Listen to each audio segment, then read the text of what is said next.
За өдрийн мэнд хүргэе. Бүгдээрээ сайн байцгаана уу? Би Наранбат гэж хүн байна. Тэгээд нэг гоё том тайзаа шүү. Тэгээд бид нэр финтек бизнес хийдэг. Тэгээд аялал жуулчлалтай ямар хүн хамааралтай үйл ажиллагаа явуулж байгаа гэдгийг танилцуулъя. За Монголын финтек групп гэж манай толгой компани байгаа. 200 гаруй хөрөнгө оруулагчтай. За бидний хоёр том үндсэн платформ бизнес байдаг. Нэг нь Sendly гээд олон улсын мөнгөний хувьлага, нэг нь HiPay буюу төлбөр тооцоо. За мөнгөтрийн цолмон баталгын Наранбат бит хоёр анх 7 жилийн өмнө үүсгэн байгуулсан. Одоо бид нар нэг 270 орчим ажилчинтай 10-аад охин компанитай үйл ажиллагаа явуулж байгаа. За түрүү хэлсэн бид нар ийм хоёр том үндсэн платформ байгаа. Нэг нь Sendly, нэг нь HiPay. За Sendly 2022 оны 9 сарын 30-нд Монголын хөрөнгөний бирж дээр IPO хийж олон нийтийн компани болсон. За бид бүхэн нийтдээ анх 2020 онд Америкаас Монгол улс руу онлайн мөнгөний хувьлага хийжсэн бол одоогоор Европын холбооны орнууд, Австрали, Япон, Хятад, Солонгос гээд монголчууд, гадаад байгаа монголчуудын бүхий л байгаа газар ажиллаж үйл ажиллагаа явуулж байгаа.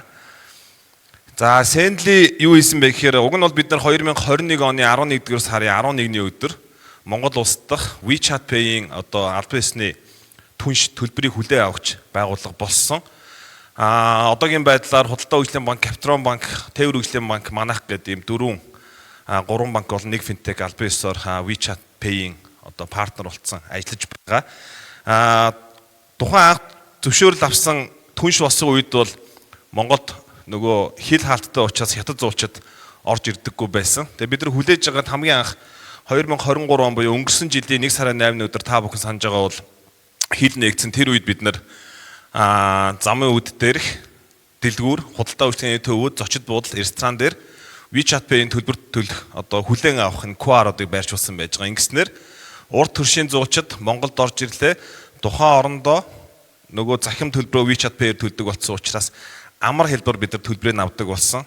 Тэр өмнөх би нэг панелистэн дээр хэлж ирсэн зүйл юу вэ гэхээр бид нар нөгөө аялал жуулчлалаар хөрш зэрэгэлтэй хамтран ажиллаж байгаа орнууд маань нөгөө хөгжөөд байгаа.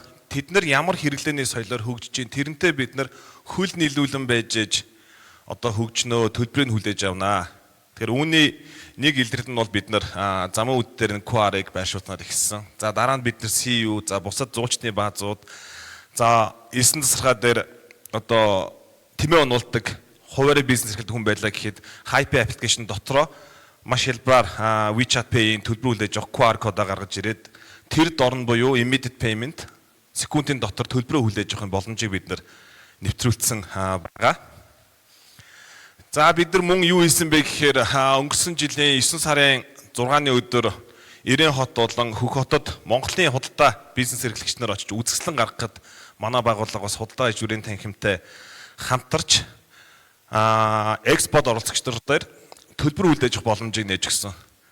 Өмнө нь яадаг байсан бэ гэхээр экспонууд бол монголчууд экспорт оролцож байгаа учраас нөгөө 2-3 одоо том савтай бараага очиод орон зарчтай. Тэгтээ нөгөө төлбөрийг нь авч чаддаггүй. Зөвхөн нөгөө хүмүүс нь юан байдаггүй. WeChat-аар бид нар төлбөрийг авч чаддаггүй байсан бол энэ үйлчлэгийг бид нар нэвтрүүлж чадсан байгаа. За дараагийн зүйл юу вэ гэхээр бид нар энэ Alipay гэдэг хятадын нөгөө нэг төлбөр тооцооны том байгууллагын бас түнш болж чадсан. За бид нэр анх өнгөрсөн оны 2023 оны 4 сард төлбөр тооцооны түнш болж Монгол Blue Sky дээр бид нар нээлттэй хийж байсан. За үүний дараа бид нар 2023 оны 9-р сарын 25-ны өдөр Хятад улсын Ханжо хотод байдаг Ant Group-ийн төв офсоор очиж бид нар албан ёсныхаа үйл ажиллагааныхаа нээлтийг хийсэн байж байгаа. Та бүхэн санаж байгаа бол Азийн наадмын үеэр бид нар энэ нээлтийг хийжсэн. За одоогоор HiPay ямар статустай байна вэ гэхээр энэ Ant Group гэдэг компани өөрийн Alipay гэдэг төлбөр тооцооны компаниас гадна Зүүн Азийн ингээ харах юм бол 7 улсын 10 төлбөрийн хэрэгслийг нэгтгэхэд бие биен дээр нь одоо хамтран ажилладаг болгоцсон. Нэг өсөндөө Монголоос харж байгаа HiPay гэж Сингапураас Changi Airport-ны Changi, тэгээд OCBC банк, Солонгосын KakaoPay, ToSPay, NavirPay гээд Таиландын TrueMoney гэ CP Group-ийн охин компани байж байгаа. Энэ улсууд хятад очоод төлбөр тооцоогоо эх орныхоо энэ волотоор хийх болцоог бүрдүүлсэн.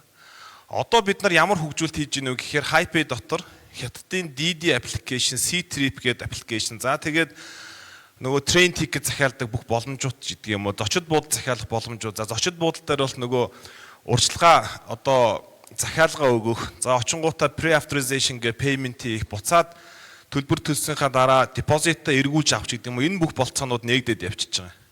За энэний дараагийн маш том боломж биднэрт юу ирэх болцоотой юу хүлээж байгаа гэхээр эдгээр орны зуулчид эдгээр гадны зүүн Азийн wallet-тэй Монгол улсад зочлоод ирэхэд Монголын зочдуудууд, Монголын үйлчлэгээний газрууд энэ орнуудаас төлбөр тооцоог хүлээж авах боломж бүрдэх гээд байгаа юм.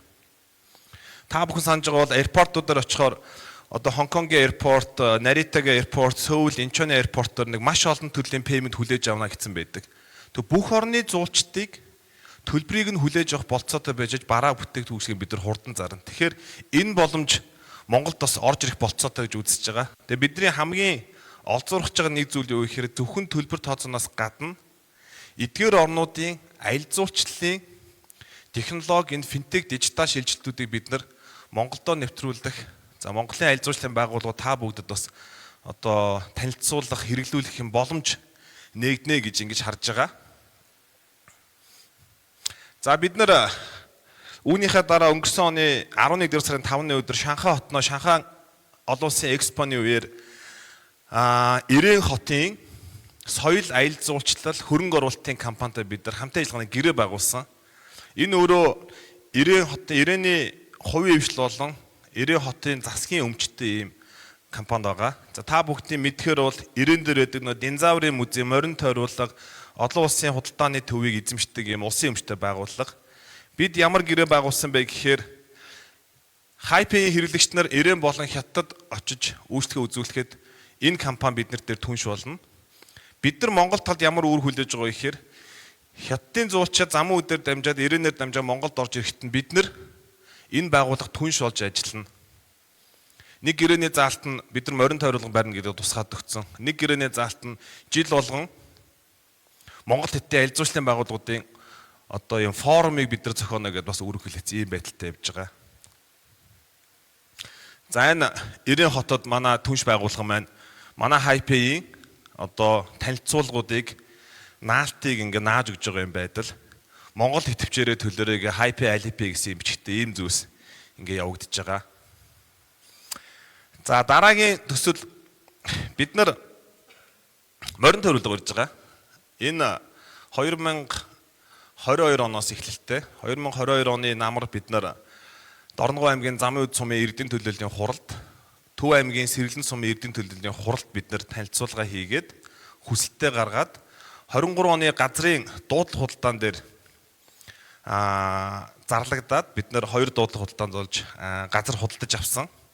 Уг нь бол яг хуу гадаадын хөрөнгө оруулалтын компаниуд төслөөр авч болох юм бэлээ. Төслөөр гэдэг нь төслөө танилцуулаад мөнгө төлөхгүйгээр дуудлага худалдаагаар биш. Тэг яг хуу их том төслийг хэрэгжүүлэхэд одоо ном ёсоор нь аль болох мөнгөө төлөөд ном журмаар нь эхлэх нь зүйтэй гэж үзээ бид нар дуудлага худалдаагаар авсан байгаа.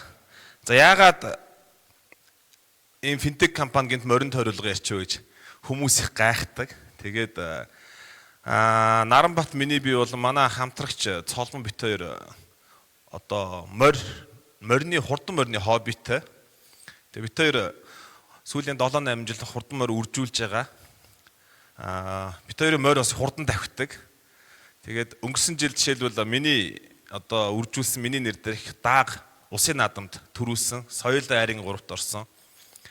Тэгээд дотор нь ороод үзэнгүүт энэ хурдан морины салбарыг бид нар хөгжүүлэх ёстой байна гэдгийг ойлгосон. Түрүүн Бахтэрдэн сайд хэлжсэн бид нар мориороо огшдог, бахархдаг дэлхийн талыг бид нар морьтойгоо туулчаад Монгол төрөөд ирэхээр Улаанбаатартай хажууд морин тойруулах чинь хаана байгаа, морь унлагын газар чинь хаана байгаа юм бэ гэсэнтэй яг энэ асуулт одоо надад орж ирсэн, биднэрт орж ирсэн, бид нар энийг ойлгосон учраас за энийг хөгжүүлэх ёстой байна гэж шийдээд сүүлийн 2-3 жил газрын судалгаа төслөө бичих, хөрөнгө оруулалт гэдэг эдгээр зүйлүүдийг хийгээд явж байна.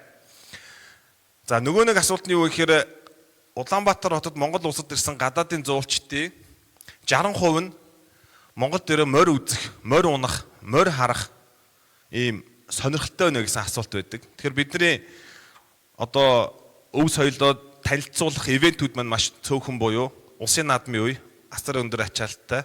За дараа нь одоо ийм гандангаас зохион байгуулдаг нэг фестивал байгаа. Тэгэхээр энэ айгүй цөөхөн байгаа учраас бид энийг хийх ёстой байна гэж шийдсэн. За энэ өчтөрийн зураг бид нар ийм олон улсын стандартын дагуу PVC-гээ бариад эхэлсэн. 4 км-ийн Азиада хамгийн томд орох ийм том тойруулгыг бид нар барьж байгаа. Яагаад гэвэл бид нар барилаа маргааш уралддаг байхын тулд Монголд өнөөдөр хамгийн их үржүүлэгдсэн адуу юу вэ гэх юм бол энэ 50-тай 75-тай буюу гэдэг Монгол үржүүлгийн адуунууд. Тэгэхээр явандаа бол бид нар Thoroughbred гэдэг олон улсын стандартын дагуу адууг уралдуулдаг болно. За бид бүхэн 5 дугаар сарын 4, 5, 11, 12-ны өдөр Налахаас угшаа 11 км-ээр морин тойруулгын нээлттэй хийгээд мориныхоо уралдааныг зохион байгуулна. Тэгээ тооцоолоор бол бид нар 5-аас 10 мянган ирэх болов гэж бодсон чинь бараг 20-30 мянган цугларч магадгүй байгаа. Тийм учраас бид нар зөвхөн морин тойруулгаас гадна одоо үйлчлэгээний байгууллагууд, food court ажиллуулах, одоо ариун цэврийн байгууламжуудыг барих гэдэг нэлээд дэд үтсийн ажлууд хийгдэж байгаа. Эхний энэ төсөл маань бол хамгийн минимал буюу phase 1 нь хамгийн MVP вершнээр хийгдэж байгаа. Бид нар 5 км-ийн том гадна талын хамгаалалтын хашаа, дотор 4 км-ийн PVC 2 давхар явагдана. Замаа бид нар засаж байгаа гэсэн үг. За энийг хийгээд ажилтанд оруулах бид нар дараагийн харж байгаа төсөл бол замын үдийн прожект. Замын үдээр бид нар 80 га газрыг дууд тулдгаар авсан. Тэр яг Улаанбаатартайгаа адилхан зургаар бид нар замын үд дээр энийг богино хугацаанд барина гэсэн төлөвтэй байгаа.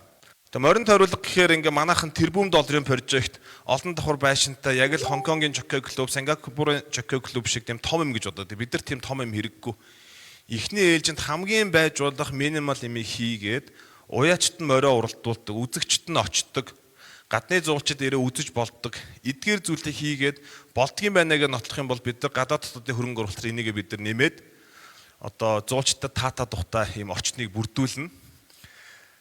За замун үд өөрөө их онцлог буюу энэ өөрөө хил орчмын аялал жуулч төр тохиромжтой. Яагаад гэвэл Монголд ирж байгаа жуулчдад бид нар юугаар зарах юм? Бид нар өв соёлоо зарна. Морь, түүхийн музей, бүх ном сум. Тэгэхээр энд өөрөө энэ морин тойруулга гэдэг entertainment center энэ attractive attraction үүсчээж энэ дээр бусад зүйлүүд нь дагаж хийгдэх юм болцоотой болох юм. Жишээлбэл энд ийм голдоо тэр музейтэй ингээд ийм гэрийн зохион байгуулалт. Хойдолд нэг ийм хашаанууд байж байгаа. Энэ юу гэхээр энэ дотор хонь байгаа юм. Энэ хоноор яах гээд нэ гэхээр бид нар энэ гэрүүдийг орон нутгийн хүмүүстэй худалдаа үйлчлэгээ хийдэг хүмүүстээр бид нар ажилуулад хойдолд нь тэр 50 100 хонь байж идэг. Хятадын зөрүүн зуучин ирээд энэ хоньыг би сонгож худалдаж авъя. 2000 он сая төгрөг монголоор. Тэгээ минутээ ямар байдлаар одоо гүзээний хорхог юм уу ямар хорхог боодгийн гэдэг сонголттой. Тэгээд энэ амьд фреш махны амт эрдэс шим тэжээл гэдэг чинь угаасаа дэлхийн нийтээрээ тренд болцсон. Дээр нь ялангуяа манай урд төш өвөр Монголд бол энэ үрийг тренд болж байгаа. Төв Хятадаас нь хойш өвөр Монголд очиж иддэг. Тэгэхээр органик Монгол хоньны махыг идэх юм болцоотой. Энэ өөрөө Монгол брэнд. Тэгээ энийг бид нар энэ гэрүүдийг ажилуулад бид нар хонь тэжээгээд хонь мал хийх нь манай компани хийхгүй. Бид нар бол зөвхөн дид үтцийг хийн. Төлбөр тооцоог нь бүх төл талаар нь төлбөр авах боломжийг нь олох чинь орон нутгийн иргэд бизнес эрхлэж энэ бизнесийг боломжийг л бид нар олгоно. За энд үеж Border Area Tourism Park бид нараас нэг өөр презентацийн нэгтгэс ингээ оруулсан. Бид нар 90 хотын аялал жуулчлалын компанитай, Ванлихаа даргатай компанитай юу ярьж байгаа вэ гэхээр өдөрт 1000 зуучин танаад өгөө. Дид үтцээ хийгээд хийч гэдэг зүйлийг яриад байгаа. Тэгэхээр энэ өөрөө би эхлээ итгэхгүй байсан. Сүүлдээ ингээд итгээд байгаа. Тэгээ та нарыг бас итгээсэй гэж хүсэж байгаа юм. Өдөрт 1000 зуучин орж ирэх юм бол 1 сая долларын бид нар орлого олно. Өдөрт 1000 зуучин орж ирэх юм бол 365 мянган зуучин орж ирнэ. 365 сая доллар Монголд орж ирэх гээд байгаа. Замын үдээр харамсалтай өнөөдөр 136 гэдэг тоо байгаа. Энэ юу гэхээр замын үдийн нийт зочд буудлынх нь орныхон тоо. 1000 зуучин орж ирэхэд 50-50-аараа хоолнд орно гэх юм бол 20 ресторан эрэхтэй. 100-аараа гэх юм бол 10 ресторан эрэхтэй. 20-25-аар зөөнөх юм бол 40 автобус эрэхтэй. Тэгээ би юун дээр их итгэсэн бэ гэхээр 90 хот өөрөө Монголын хэлийг үзэх юм хил харуулсан. Наанаас нь очиод ингээ хил дээр ингээ мөрөгдөг үр монголчууд нь. Тэгээ өдөрт эд үедээ 3-аас 5 мянган зуучин авдаг. А бид нар замын өдрөө оруулалт Монголын хил гаргаж үзүүлнэ гिचх юм бол 7-8 мянга ирэх гээд байгаамаа. Тийм учраас та нар замын өд сайн шанд дорнгов хамар идэ бэлдээчээ л гэдэг. Тэгэхээр ирээний өөрийнх нь ашиг сонирхол нь цаана төв үр Монголоос Хятадаас өдөрт 5,000 10,000 зуучин ирүүлэхийн тулд нөхдүүд хөтөлбөр гаргах гэдэг. Бид нар жинэний айл 5 хоногийн айл 500 онцлог 1000 онцлог байдаг шиг ирээн дээр 2 хон, замын өд дээр 2 хон, хамрын эд дээр 2 хон буц гэдэг хөтөлбөрийг хийх гэдэг юм байна. Тэгээд өнгөрсөн оны 10 сарын 17-ны үед өдөр Монгол Улсын ерөнхийлөгч Хятад улсад ажиллах үед аялал жуулчлалын хэлтсээрээ байгуулагдсан. Одоо дагалдах хэлтсэрүүд нь хийгдэж байгаа юм байна. Тэр жинхнээс орж ирэх гээд байна. А бид нар бол технологийн компани морин тойруулга ажилуулна. Хоолны газар энэ Гуанз маа ийм бид нар хийхгүй, чадахгүй. Тэгэхээр бид яг үхээр нэг дор том газар дээр олон үнэ цуглардаг болонгууд орон нутгийн аялал жуулчлалын бизнес эрхлэгчдэр Монголын туршлагатай компаниудтай хамтраад эдгээр зүйлийг хийх гээд байгаа. За дараагийн том боломж. 22 оны 9 сард тухайн үеийн хууль зүйн сайд Нямбатар их хуралд 4 багц суул өргөн барьсан. Казино, морин тойруулга, беттинг, лотери. Бид нар бэлдэж байгаад засгийн газар нь үйлдэл хийгээд их хуралд өргөн бариад эхлэхээр бид нар маш эрчимтэйгээр төслөө урагшлуулсан. 2 газар авъя гэдэг хүсэлтэд гаргасан дуудлага тултайг нь өнгөрсөн зөвхөн уус энэ жил бид нар төслөө ингэ явуулж байгаа. Энэ казиног бол магадгүй хойш магадгүй юм шиг тийм рүүмөр байлаа би сайн мэдэхгүй их хурал шийднэ. Тэгвэл беттингийн хууль Монгол батлагдана гэдэгт би итгэж байгаа. Өөр арга байхгүй. Беттингийн хууль Монгол батлагдах юм бол бидэрт ямар боломж байна вэ гэхээр Хятад гэдэг энэ манай уртлын том хөрш одоогоор зөвхөн Хонконг, Макао хоёр дээр морь уралдуулж беттинг тавьж байна. 1965 оноос Мао Цзэдун гэдэг хүн Хятадын төрийн тэргэн болонгуудаа Шанхай морин тойруулга дээр беттинг тавихыг хориглосон. Дахиад маш том зах зээл юу гэхээр Northern part of Chinese буюу энэ өвөр монголчууд сүүлийн 10 жил дотор амжиргаа сайжирсан мөнгөтэй болсон, уул уурхай өгчсөн, хөдөө аж ахуй өгсөн мөнгөтэй болсон. Яг мандайхан шиг морь аваад уралдуулад байгаа. Тэгтээ хэрвээ хоорондоо бооцоо тавих юм бол хориотой болохгүй. Тэгэхээр бид нар замын үд дээр өвөр монголчууд замын үд дээр орж ирж морь уралдуулна. Замын үд дээр морин байж яадаг байна. Ирээн дээр гэхэд 70 мянган хятад байгаа. Өдөртөө 1000 орж ирээд энэ үйлчлэхний газараар наадаа тоглоод өөртөө зугаагаад гаргаад явах юм болцоотой. Орос гэдэг орн байж байна. Оросууд замын өдөр очиж Хятад Орос Монголын уралдаан зохиогдох болцоотой. Бас 2007-8 оноос хойш Оросод беттинг хориглогдсон. Тэгэхээр бид нар нэгэнтээ эрх баригч нар маань улс төрчид шийдлээ гаргаад энийг хийн гэсэн байгаа учраас казиногоо барьдаг юм ахэд бид нар морин тойруулга хийх ёстой. Говьд бид нар далайг бий болгож чадахгүй учраас өв соёлоо сурчлах хамгийн оновчтой зүйл нь морин тойруулга. Энийг дагаад маш олон салбар бизнес хөгжинэ. Эхнэрүүдний шопинг гэдэг шопинг молууд байж байгаа хэвээр. Хүүхдүүд нь тоглолтдог тэр жижиг усан парк гэдэг юм уу бусад зүйлсүүд үүсэх хэвээр. За бид нар замын үд дээр 3 прожект хэрэгжүүлнэ. Нэг нь 80-га морин тойруулга бид нар энэ зундаа барина. Бид нар 10,000 квадрат буюу 1 га газар байршилт нь бол одоо замын үдийн соёмтой өчөөний уртлын газрыг бид нар худалдаж авсан. Дахиад бид нар автовокзалын хажууд 2000 квадрат худалдаж авсан. Зочид бууд барих хэрэгтэй. Тэгээ болдгоор оддог бол бид нар зочид буудал ажилуулмааргүй байгаа, барьмааргүй байгаа. Тэгэхээр түрүүний панелистэн дээр хэлсэн биднэрт газар байна, ийм боломж байна. Хөрөнгө оруулаачаа бариад өгөөч гэдэг. Өнгөрсөн жил хуучин Монгол дахь Хятадын элчин сайд цай элчин сайтай би уулзаад хүсэлтэд тавьсан. Замын үдх ирээний конс хүсэлтэд тавьсан. Танай Хятадын зуучдыг Монголд авчирч одоо аялуулах бизнесийг бид нар хийх гээд байна. Тэгэхээр Хятад хөрөнгө оруулагчтай байж ээж Хятад хүн энийг ажилуулж ээж Хятадаасаа зуучтайгаа авчирнаа. Нийт монголчууд бид нар угаасаа жоохон үйлчлэгээний байгууллага, ресепшн гэдэг юм хүнд үүсэх юм дэр юм уу? Бид нар бизнесээ хийгээд, менежментээ хийгээд Хятад хүмүүсээр хөрөнгө оруулалт нэгээ Хятад хүмүүс энэ бизнестэй бол хамгийн оновчтой. Тэгэхээр юунд итгэдэг вэ гэхээр бид нар нэгт Хятадын зуучид Монголд нэг номертой нь 2 солонгосын байж байна. Өмнө 95 мянгаас өнгөрсөн жил магадгүй 130 мянга 300 мянган зорилттой тавьсан. Тэгэхээр хятад солонгосоос бид нар хөрөнгө оруулалтыг авчираад энэ үйлчлэгээний байгууллага зочд буудал ажиллах менежментийн сурж аваа заалгаад ингээд явах нь хамгийн оновчтой гэж үзэж байгаа юм. Тэгэхээр замын үүд ирээний ялгааг хүмүүс яваад идэг, яриад идэг. Энэ том бодлогоор угаасаа ирээн дээр замын үүд дээр олон мянган зуучин орж ирэх бол хэдүүлээ энэ чиглэлд бүтээн байгуулалтаа яаралтай хий гэсэн уриалга байна. Бидний зүгээс хийн гэсэн шийдвэрээ гаргаад аялал жуулчлалын салбарын хүн биш хаа байсан финтекийн санхүүгийн хүн байж бид нар газар худалдаж аваад зочд буудал бариулнаа гэх ингэ явж байгаа. Тэгэхээр энэ ишигээ анхаарлаа хандуулъя гэсэн зүйлийг уриалмаар байна. Надад замын үүд сумын орон нутгийн удирдлагууд хэлж байгаа нь бол маш олон зочд буудлууд Монголын том компани зочд буудлуудын газруудыг авцсан байгаа эхлэхгүй байгаа гэж байгаа. Тэгэхээр хэдүүлээ энийг эхлүүлье гэсэн хүсэлт уриалга байна. За ингээд илтгэхдээ дуусгая. Тэгээд welcome to Mongolia. Манай 5 сарын 4-5-ны өдрийн морин тойруулгын уралдаан дээр та бүгдийг ирж сонирхорой гэж урьж байна. За мөн бүх талаар бид нартэй хамтран ажиллахад нээлттэй шүү гэдгээ илэрхийлье. Тэгээд энэ морин тойруулгатай холбоотой зүйл бол өмнө нэг юм айдиа байсан хүмүүс итгэдэггүй байсан. Цаас ус итгэдэггүй байсан. Газраа авчлаа одоо барих гээд нэгс итгэдэггүй байсан. Одоо барих чинь та нар бас л ээдээр гэж бодож байгаа. Очоо үзээрэй. Энэ хэрвээ бочих юм бол бид нар замын үдэг энэ зундаа болгоно. Тэгэхээр намар гэхэд бид нар өдөрт 1000 зуучин авах болцоотой болох хаа гэсэн юм төлөвлөгөөтэй байгаа. Тэгэхээр энэ бол яагаад бид нар энийг зөрөгтэй хийж байгаа вэ гэхээр тийм хүний хийж чадахгүй, бусад орны хийж чаддгүй хэцүү. Тийм технологийн амар хэцүү бизнес биш. Энэ чинь маш энгийн. Бид нар 3.3 сая явуулаа. 5.3 сая хүнд бид нар бараагаа зарахын тулд 2 сая зуулчин л авах хэрэгтэй. Тэгээд угаасаа хамгийн их зуулчин Монголоос гарах нь Монголд орж ирэх замын үд бомтоор орж ирнэ. 90 замын үд дээр.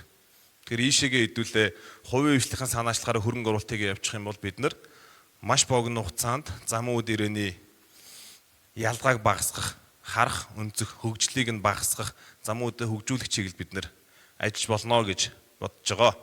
За анхаарлаа тусна ярьлаа. Тэгээ надтай WeChat-аар найз болоод манай төслийн талаар одоо сонсож танилцаж хамтран ажиллаж болно шүү. Бас манай HiPage-ийг юм ч гэдэм үү манай хүмүүстэй холбогдож болно шүү гэж байгаа. За баярлалаа. Баяртай.